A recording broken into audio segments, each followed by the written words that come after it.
정말 많이 사랑하실 줄 믿습니다.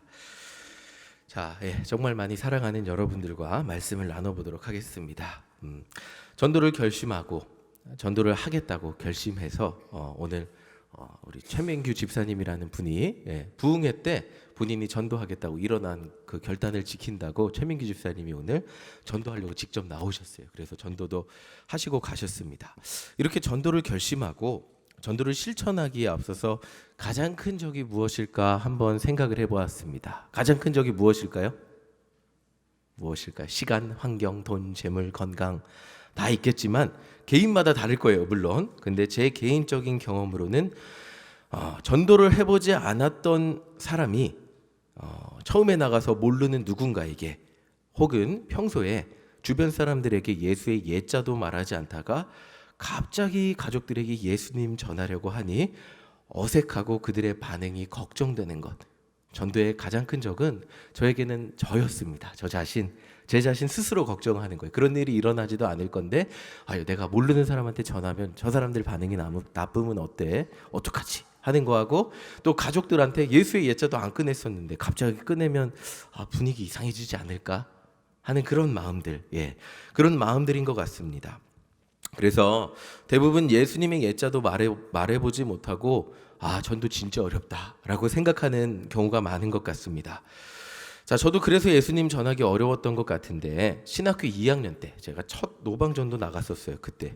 근데 도저히 모르는 사람에게 이거 전도지를 건네줄 용기가 도저히 못 하겠는 거예요. 중고등학생들 데리고 나가는데 중고등학생들은 잘만 줘요, 이렇게. 근데 저는 못 주겠더라고요. 그래서 저희 갔다 올게. 그리고 가서 한 30분 쉬다 온 적이 있습니다. 진짜 못 주겠더라고요, 그때는. 자, 그래서 해보지도 못하고 전도를 스스로 포기한 적이 있어요. 근데 요즘 전도를 하면서 느끼는 것이 있다면 전도지 주고 과자 주고 예수님 전하는 것, 이 모든 게 제가 걱정했던 것보다 훨씬 어렵지 않다는 거예요. 하나도 안 어려워요, 여러분. 마음속으로 걱정하고 두려워했던 것보다 훨씬 쉬워요. 뭐 전도지 준다고 안 받아 이 자식아 이러는 사람 별로 없고요. 거의 없어. 한 번도 못 들었죠. 모르는 사람이 이렇게 과자와 줘도 괜찮아요, 요 정도지. 대부분 그리고 많은 분들이 받습니다. 싫은 사람들도 왜 이런 걸 주냐고 소리 지르는 사람도 없었어요. 더 좋은 것은 하루에 한 명은 대화할 사람, 신기하게 전도 팔찌 걸어줄 사람이 한 명은 나와요. 노방전도 하려고 나가면. 그리고 예수님 전할 가끔 이렇게 영접 기도할 사람도 옵니다. 커피 한 잔, 차 한 잔 드리면서 대화하다 보면 전도 팔찌도 받고, 이 복음 설명하면 싫어할 것 같은데 안 싫어하더라고요. 잘 들어요. 잘 듣고 또 이 기도까지 하는 분들도 나타나십니다. 자, 전도를 실제로 해보기 전 제 생각에는 누가 그 건빵 누가 받겠어. 과자 누가 받겠어. 저에게 커피 파는 데가 저렇게 많은데 저 커피 한 잔 먹자가 누가 오겠어. 누가 팔찌 들으면서 이거 복음 듣겠어. 이렇게 부정적인 생각이 막 제 마음속을 공격하는데, 실제로 해보면 부정적인 경험보다는 감사했던 경험이 훨씬 많음을 깨닫게 됩니다.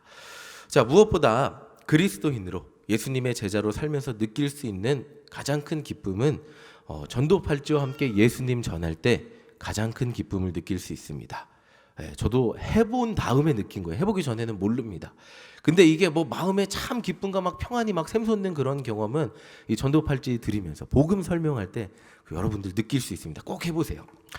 자, 제가 감당하기 어려운 기쁨과 감사의 마음이 넘쳐나요. 어떤 걸 막 비싼 걸 얻은 것보다, 제가 정말 갖고 싶은 걸 가졌던 것보다 더 남에게 전도 팔찌를 주었는데 내가 오늘도 예수님 전했구나 하는 그 기쁨이 제 안에 넘치게 되는 것을 느끼게 됩니다.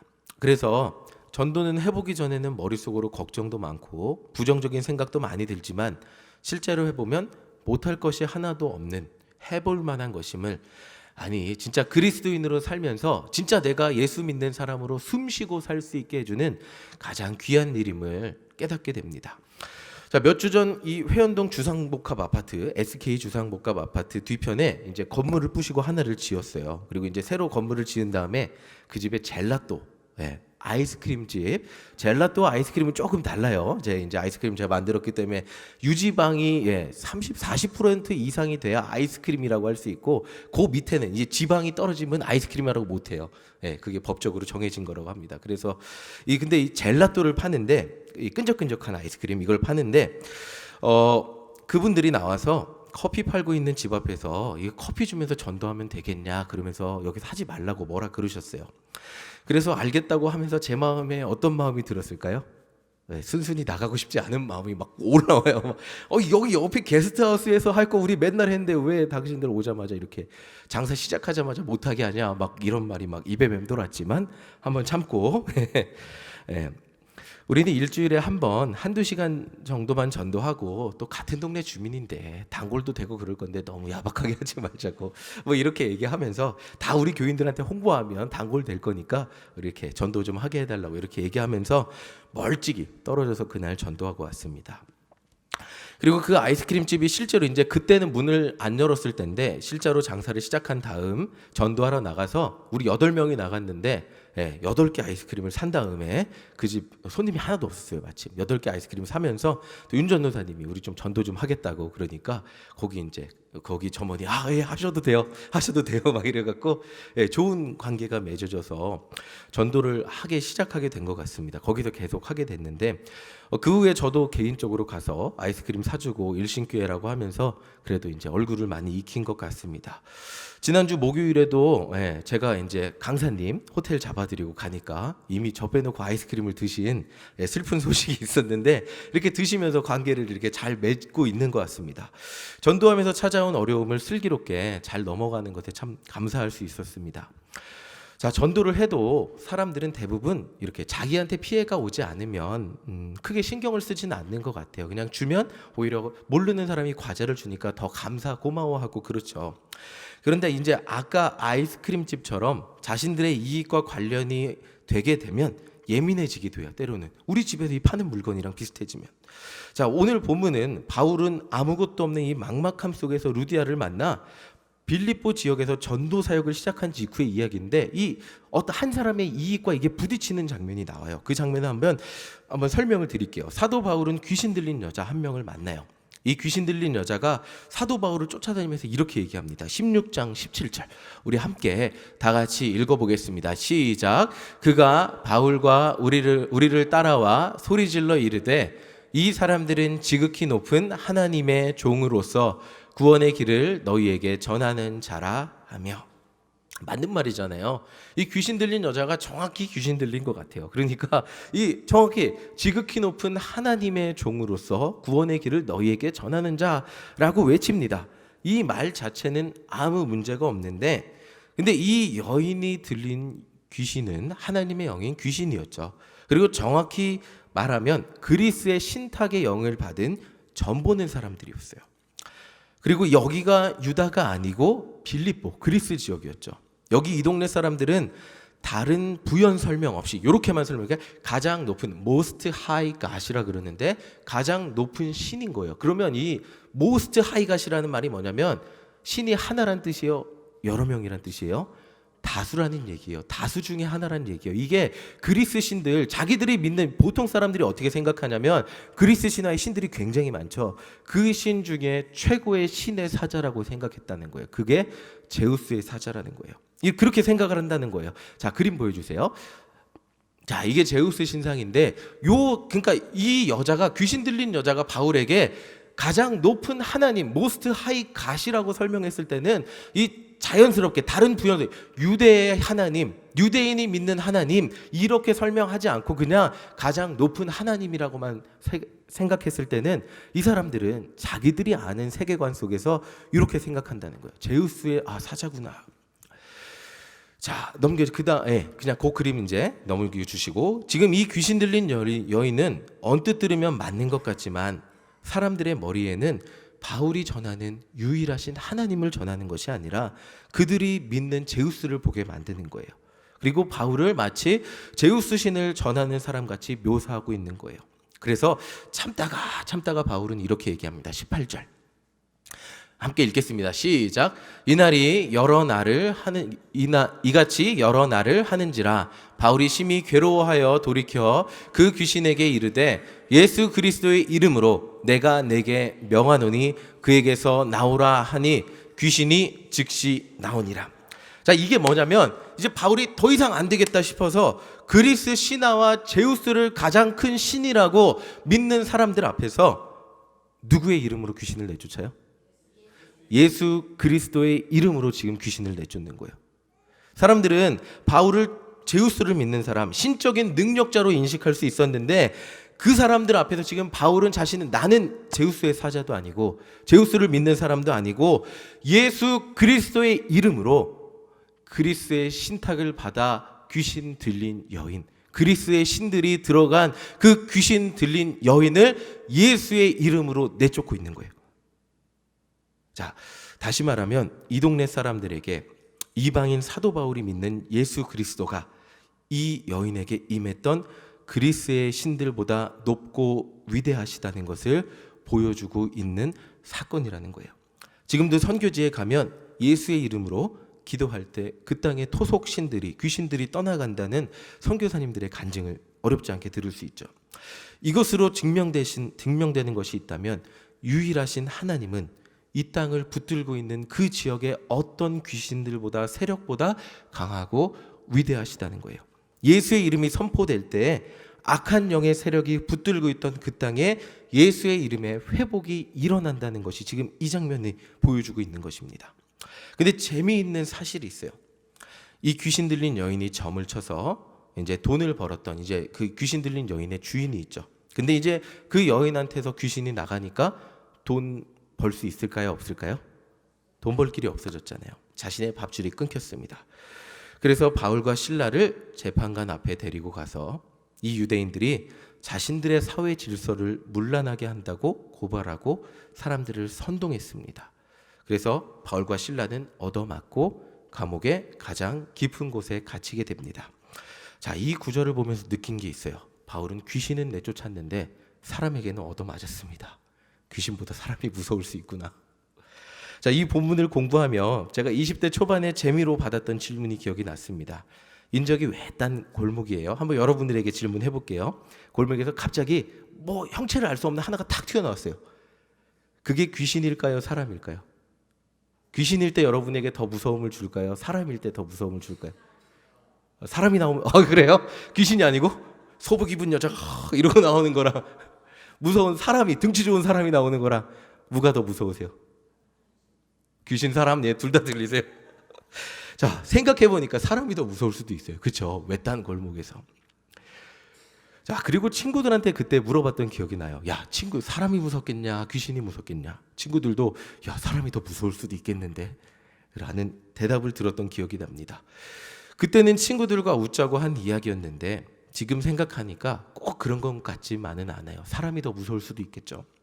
자, 바울의 선포 한 방에 도망가는 귀신보다 자신의 밥그릇을 빼앗긴 사람이 훨씬 무서울 수 있음을 보여주고 있습니다.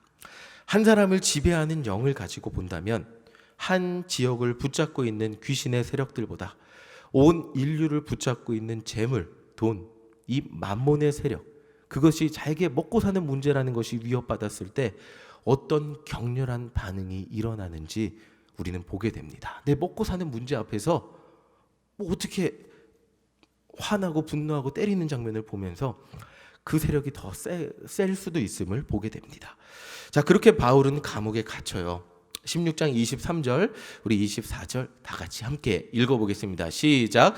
많이 친 후에 옥에 가두고 간수에게 명하여 든든히 지키라 하니 그가 이러한 명령을 받아 그들은 깊은 옥에 가두고 그 발을 차고에 든든히 채웠더니, 바울과 실라는 예수의 이름으로 귀신을 내어 쫓고 그 대가로 감사하는커녕 감옥의 깊숙한 곳에 갇혔어요. 사람을 죽인 것도 아닌데 가장 깊숙한 곳에 갇혀서 찾고도 찾다고 이렇게 발에 쇠도 채웠다고 합니다. 예수님 전하다가 이렇게 얻어맞고 감옥에 갇혀서 나갈 수도 없게 되면 낙심될 만한 상황입니다. 이들의 잘못이라면 예수 전한 것밖에 없죠. 이것을 영적으로 이렇게 볼 수 있겠죠. 재물의 세력이 예수님의 전하는 자들을 가장 깊숙한 곳에 가두고 그 지역의 세력이, 어떤 영적 세력이, 악한 세력이 더 이상 예수를 전하지 못하도록 가장 깊숙한 곳에 가두었다고 생각을 해보겠습니다.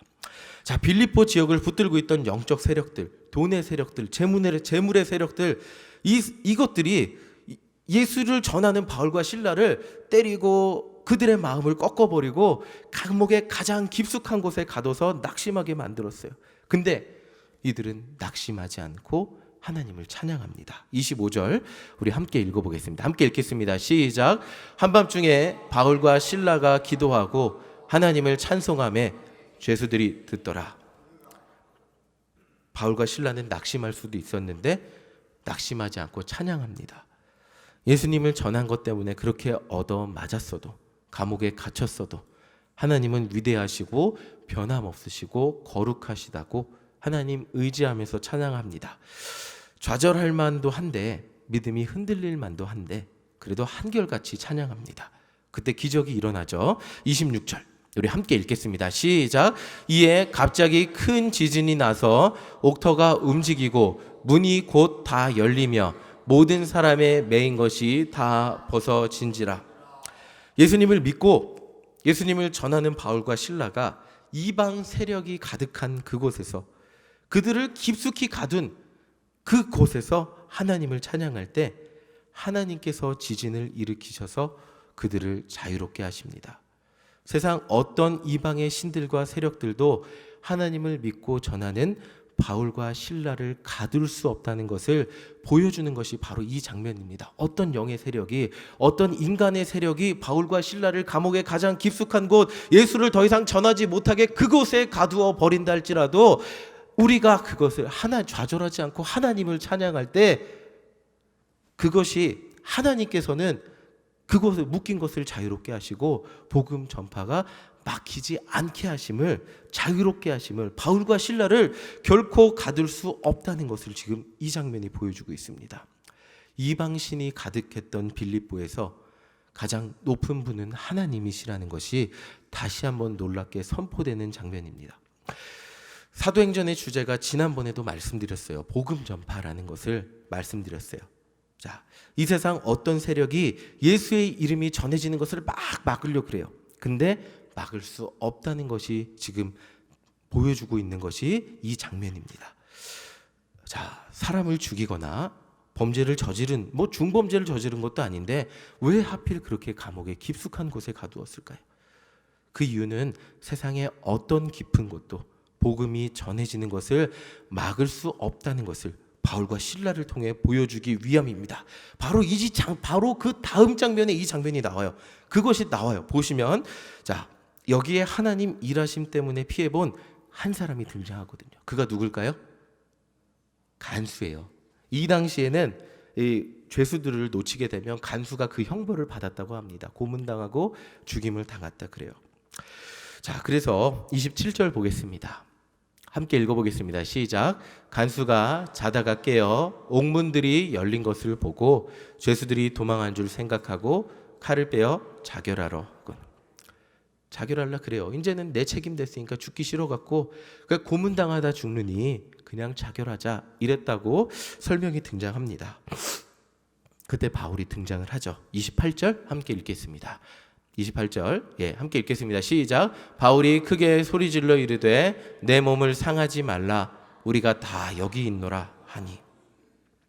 자, 여기서 내가 바울이었으면 안 이랬을 텐데, 감옥이 열렸으면 어땠을까요? 갔겠죠.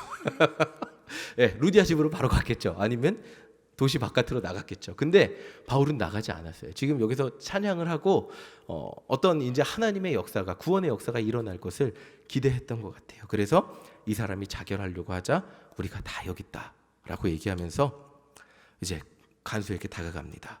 그때 간수가 이렇게 얘기합니다. 30절 함께 읽겠습니다. 시작. 그들을 데리고 나가 이르되 선생들이여 내가 어떻게 하여야 구원을 받으리일까 하거늘.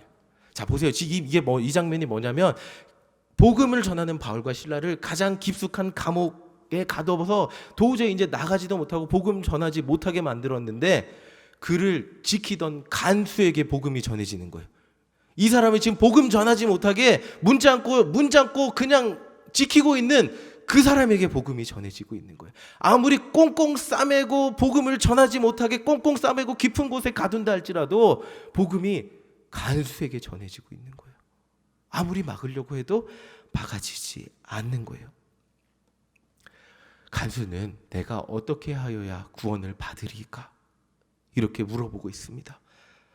자, 지금 이곳이 뭐냐면 아까 제가 꽃들도 찬양을 들으면서 참 계속 은혜가 되는데 어둡고 깜깜하고 아무것도 일어날 빛이 하나도 들어오지 않는 깊숙한 감옥 가운데 지금 여기서 복음의 역사가 도저히 일어나지 않을 것 같은 절망과 어둠과 낙심의 장소, 매맞고 난 사람들이 신음을 흘리고 죄를 지어서 고통이 죄가 가득한 그곳이에요. 그곳이 깜깜한 곳이에요. 근데 그곳에 하나님께서 지진을 일으키셨어요. 모든 사람이 자유롭게 되고 그곳에 복음 전파의 역사가 일어나고 있다는 거예요. 꽃이 피는, 지금 복음의 열매, 꽃이 피는 역사가 이곳이 복음이 전파되는 장소로 변화되고 있는 장면이 나타나고 있는 거예요. 어둡고 침침하고 절망이 가득했던 이곳이 새 생명 복음 선포의 장소로 변화되고 있는 장면을 지금 여러분들은 보고 계신 거예요. 그래서 바울은 이렇게 선포합니다. 31절입니다. 31절 함께 읽겠습니다. 시작. 이르되 주 예수를 믿으라. 그리하면 너와 내 집이 구원을 받으리라 하고, 이게 어디서 선포되냐면 껌껌하고 빛이 안 들어오는 죽음의 죄의 권세가 다스리던 감옥의 밑바닥에서 선포되고 있는 말씀이에요. 주 예수를 믿으라. 그리하면 너와 내 집이 구원을 받으리라 라고 선포되는 곳이 어디냐면 감옥의 밑바닥인 거예요. 낙심의 장소, 눈물의 장소, 죄악의 장소, 절망의 장소에서 이 복음이 선포되고 있습니다. 그리고 그 죄인을 꽁꽁 지키던, 복음이 도저히 더 이상 그 밖으로 나가지 못하게 지키던 간수에게 전해지고 있어요. 그리고 간수는 복음을 영접합니다. 33절, 34절 우리 함께 읽겠습니다. 함께 읽겠습니다. 시작. 그 밤 그 시각에 간수가 그들을 데려다가 그 맞은 자리를 씻어주고 자기와 그 온 가족이 다 세례를 받은 후 그들을 데리고 자기 집에 올라가서 음식을 차려주고 그와 온 집안이 하나님을 믿음으로 크게 기뻐하니라. 빌립보 지역에서 예수님을 두 번째 영접한 사건입니다. 간수와 온 집이 구원을 받았습니다. 자, 오늘 본문은 십자가 복음이 얼마나 대단한지를 보여주는 본문입니다. 이방의 귀신 들린 자도, 감옥의 깊숙한 곳도 막을 수 없고, 심지어 귀신 들린 자도 내어 쫓아버리고 깊숙한 감옥을 지키던 자도 전도해버리는 무서운 능력을 가진 것이 십자가 복음이라는 것을 전해주고 있습니다. 세상의 어떤 세력도 어떤 깊은 장소도 예수님 십자가 복음이 전파되는 것을 막을 수 없습니다 라는 것이 오늘 본문의 메시지예요. 오히려 그곳에, 세상의 가장 깊고 어둡고 무거운 곳이라 할지라도 그곳에 복음의 꽃이 피게 된다는 것, 찬양하는 여러분들이 있을 때, 그 어두운 곳에 하나님을 변치 않고 신뢰하며 낙심하지 않고 찬양하는 여러분들이 있을 때 그곳이 복음 전파의 장소가 되고 그곳이 복음의 꽃이 피는 장소가 된다고 보여주고 있는 것이 오늘 사도행전, 이 감옥의 지진 사건에서 우리에게 전해주고 있는 것입니다. 오늘 말씀을 마무리하면서 바울과 실라의 모습을 생각해 보기 원해요. 내가 바울과 실라라면 예수님 전하다 얻어맞고 귀신 내어 쫓았는데 놀라운 일을 행했는데 감옥의 깊은 곳에 갇혀서 아무것도 할 수 없는 것 같은 환경으로 가버리고 맙니다. 내가 이러려고 빌립보 온 거 아닌데, 이렇게 얻어맞고 감옥에 갇혀서 예수 전하지 못하려고 감옥에 온 거 아닌데, 주변을 둘러봐도 예수 전할 사람은 없고 바울과 실라 둘뿐입니다. 그곳에서 그 사람들이 할 수 있는 것은 그저 변함없이 하나님을 신뢰하며 찬양하는 것밖에 없었습니다. 그때 지진이 났고 그들은 도망치지 않았습니다. 간수를 전도 대상자로 보았습니다. 이게 가장 대단한 것 같아요. 나에게 예수 전하지 못하게 핍박하고 나에게 예수 전하지 못하게 감옥의 문을 잠가서 꽁꽁 싸매고 지키던 그 간수를 전도 대상자로 보고 자결하지 마라, 내가 여기 있다 라고 이야기하며 예수를 전한 것을 보게 됩니다. 얻어맞은 아픔과 깊숙한 지하 감옥이란 곳의 상황과 환경에 낙심하지 않고 여전히 하나님을 신뢰하고 찬양하고 있음. 그리고 그 감옥이 열렸을 때 그때에도 전도하려고 하는 모습을 보게 됩니다. 이들을 보면서 제가 할 일을 깨닫게 됩니다. 어떤 상황과 환경에도 좌절하지 않고 복음의 능력, 제 능력이 아니에요. 제 능력이 아니고 복음의 능력을 믿고 신뢰하며 하나님을 찬양하고 복음을 전하는 것. 그때 십자가 복음의 구원의 역사가 일어난다는 것입니다. 여러분들이 지금 살고 있는 가정이 도저히 예수님 전하지 못하게 꽁꽁 싸매는 것 같지 않으십니까? 직장이 그렇지는 않으세요. 또 이웃들, 친구들 사이에서 여러분들이 예수님을 도저히 전하지 못하겠는 그런 환경들이 여러분을 얽매고 억누르고 꽁꽁 싸매고 누르고 있지는 않으십니까? 그들을 붙잡고 있는 세력들은 무엇입니까? 돈입니까? 명예입니까? 자녀입니까? 이성입니까? 권력입니까? 어떤 세력들이 그들을 붙잡고 있습니까? 그러나 우리가 찬양하며 선포할 것은 나사렛 예수 이름이라는 것입니다. 세상에서 가장 강하신 예수의 이름이 여러분들을 통하여 그들에게 선포될 때 그들이 아무리 거부하려고 하고 막으려고 하고 꽁꽁 싸맨다고 할지라도 십자가 복음이 전파되는 것을 결코 막을 수 없을 것입니다. 그들이 아무리 여러분들을 복음 전하지 못하도록 여러분들을 물리치고 핍박하고 멀리하고 괴롭혀도 심지어 지하 감옥과 같은 그곳에 내려보낸다 할지라도 그곳에서도 변함없이 흔들리지 않고 찬양하는 여러분들 때문에 그들에게 십자가 복음이 전파될 것입니다. 자, 우리 31절 마지막으로 읽고 한번 마치겠습니다. 우리 31절, 이 가슴이 우리의 가슴을 뛰게 했으면 좋겠어요. 그리고 이 가슴이 어떤 환경에서도 우리에게 지표가 되는 기준이 되었으면 좋겠어요. 우리 함께 읽어보겠습니다. 시작. 이르되 주 예수를 믿으라. 그리하면 너와 내 집이 구원을 받으리라 하고. 바울이 이 말씀을 어디서 선포했다고요? 지하 감옥에서 했어요. 밖에서 한 거 아니에요. 지하 감옥에서 한 거예요. 그 간수 앞에서 자신을 다시 가둘지도 모르는 그 간수 앞에서 예수 믿으면 구원받을 겁니다. 당신만 받는 게 아니라 가정까지 구원받을 겁니다. 자, 어떤 환경, 어떤 순간에도 하나님 찬양하며 전할 때 모든 악한 세력은 무너지고 구원의 역사가 일어나 꽃이 피게 될 줄 믿습니다. 여러분들 낙심하게 하는 가정의 환경에 낙심하지 마십시오. 자녀들의 반응에 낙심하지 마시고 배우자의 부모님의 반응에 낙심하지 마시고 이웃과 친구들의 반응하지 마시고 낙심하지 마시고 그 환경 가운데 하나님을 찬양하며 하나님을 굳게 의지하며 예수님을 전하는 저와 여러분들 되시기를 간절히 소망합니다. 세상 어떤 세력도 예수님의 십자가 복음을 전하는 것을 막을 수 있는 세력은 아무것도 없음을 믿으며 담대히 나아가는 우리 모두가 되시기를 간절히 소망합니다. 아멘. 우리 이 시간 함께 찬양하겠습니다. 우리 꽃